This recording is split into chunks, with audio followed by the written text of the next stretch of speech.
Thank you for another great panel. And now I will ask Mr. Stephanos Stephou from Fameline Group to come and take us through optimizing capital expenditures. Also, I would like to say that after this, we will have a coffee break and we'll come back for more panels. And at the end of the event, we have our cocktail hour that will take place downstairs on the second floor at the Havana. So don't go away. We have nice drinks at the end of the event, but we still have some way to go. Distinguished guests, fellow speakers, ladies and gentlemen, good afternoon. Allow me to express my warmest congratulations to both Capital Link, Columbia Ship Management, and Singhai Services for organizing today's event. This is the third Capital Link event I participate in 2017, one in Cyprus and last month in New York. But this is my first time as a speaker, and I cannot highlight enough how honored I am to be standing here today. Many interesting discussions that have followed covered parts of what I had planned to talk to you about today. Nevertheless, in the next 15 minutes, I'd like to share with you the following.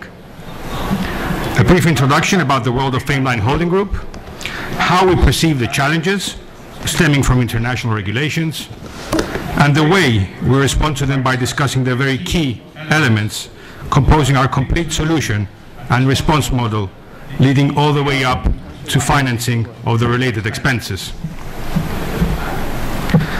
Given the opportunity to be here today, a short formal introduction of the world of Fameline Holding Group is essential. FHG is a multi-business group of 28 subsidiary companies, and its portfolio provides for the fulfillment of a plethora of technical services and support pertinent to the maritime and offshore industries, as well as the delivering of all the relevant and necessary equipment, serving as an official commercial agent to more than 200 companies dispersed across in excess of 50 countries.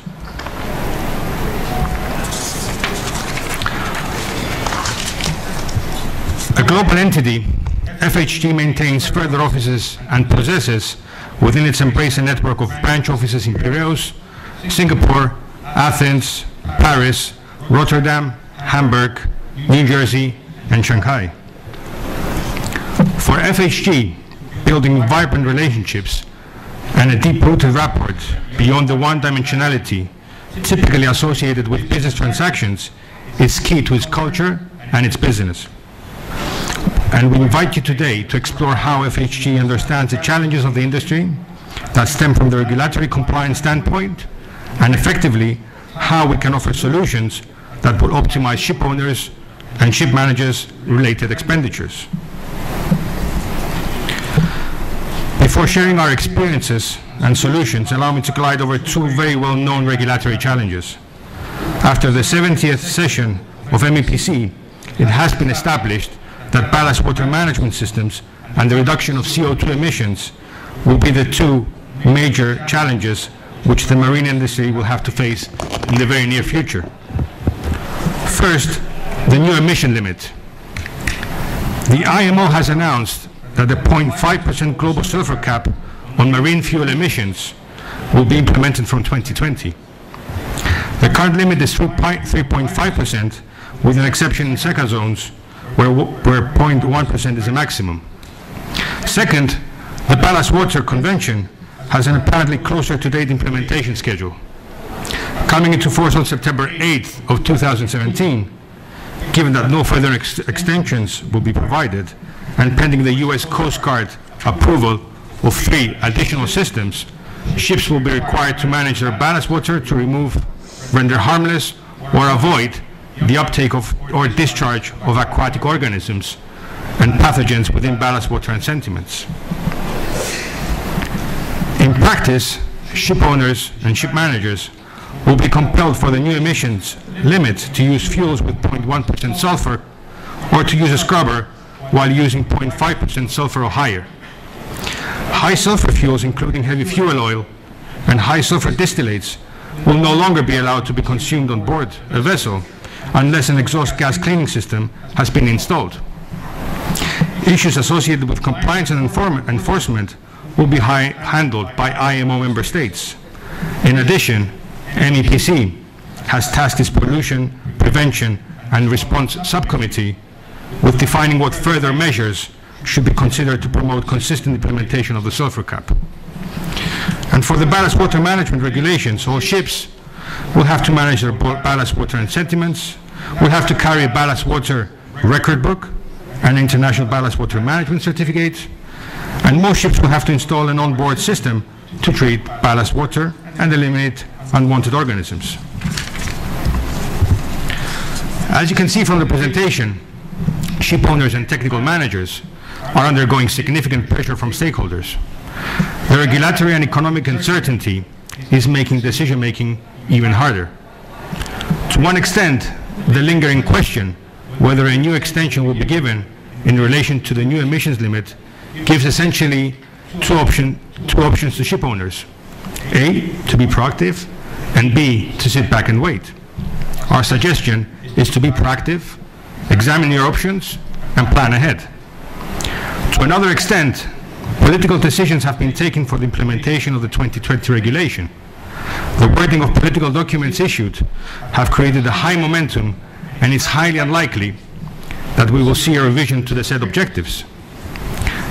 To a different extent, long-term charterers have been gradually increasing pressure, demanding for ships that comply with regulation from 2020 onward. Finally, we believe that compliance and non-compliance will both be expensive. However, for the time being, and provided that the age of the ships allows it, scrubbing appears to present the lowest cost route to compliance. To complicate things a bit more, and to give a sense of how much 2020 will cost to the shipping industry, allow me to quote the following cost estimations. According to the new market research report by Markets and Markets, the ballast water treatment market is expected to be worth $118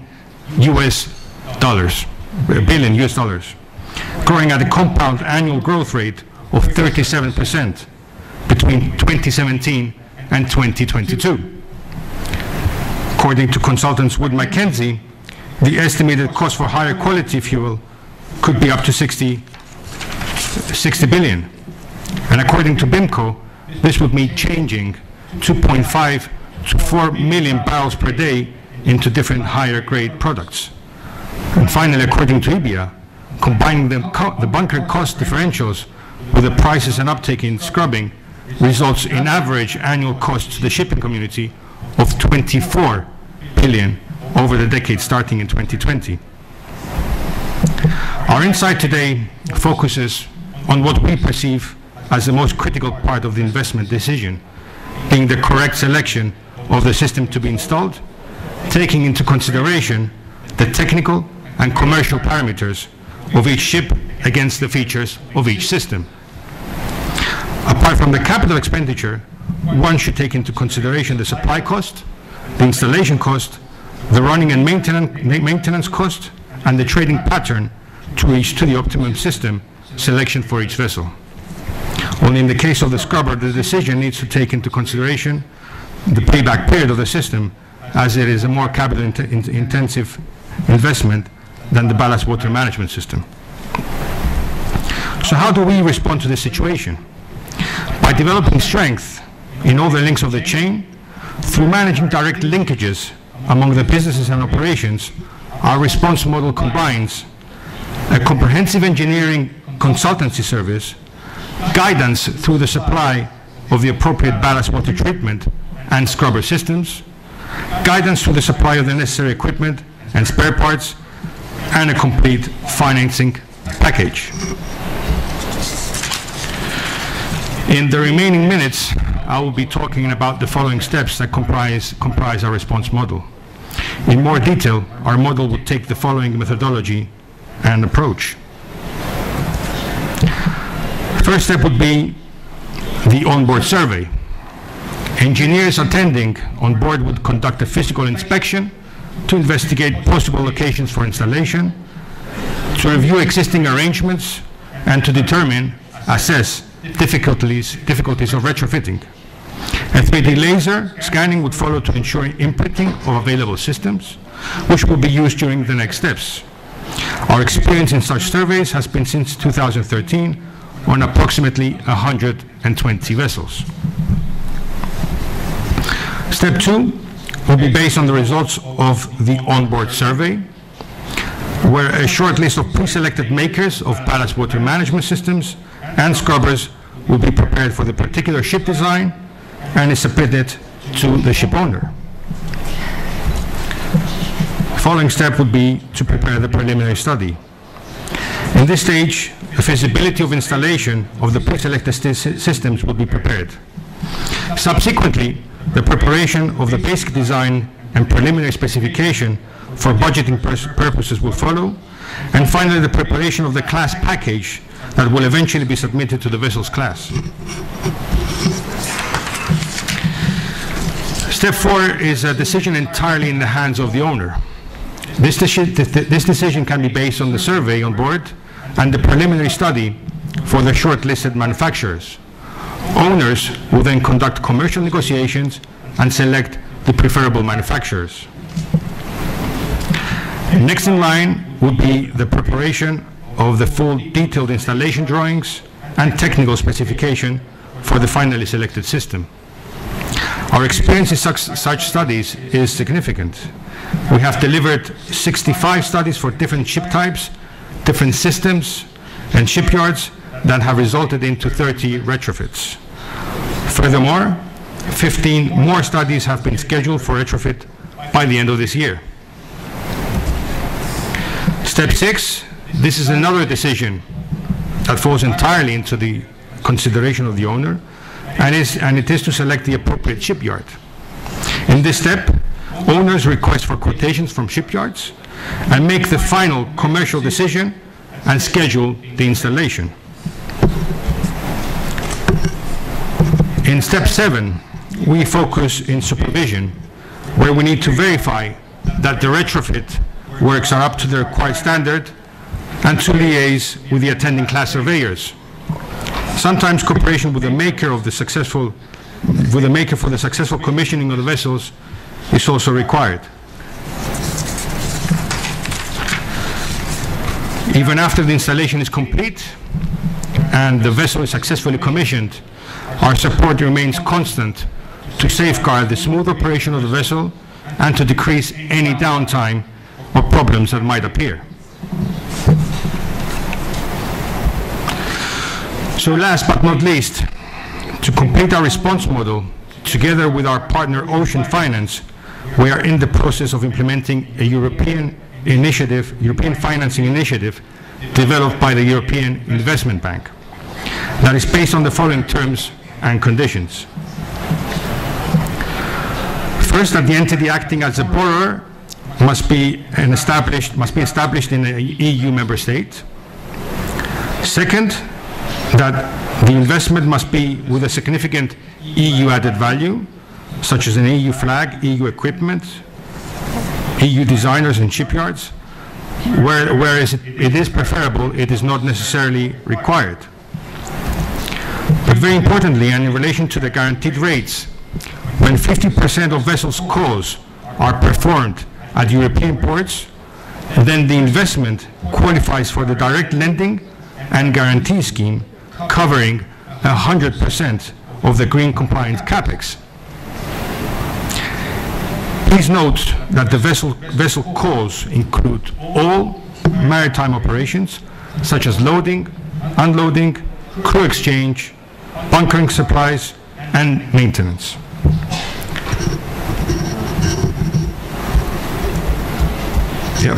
Therefore, based on routing, entity, and ownership, a vessel upgrade could be eligible for 100% financing of the green elements, such as scrubbers and ballast water treatment system.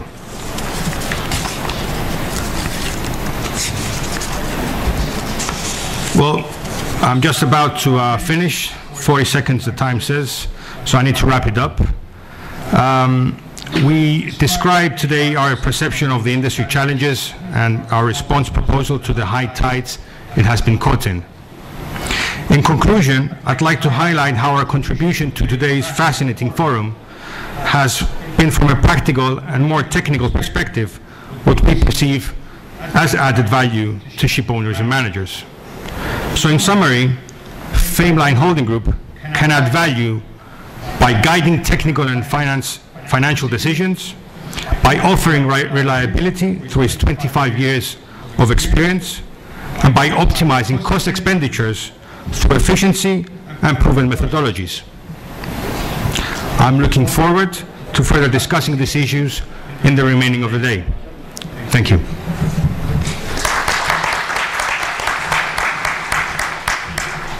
So, dear friends, Stephanie, thank you for a great presentation and for keeping the time. It was masterful.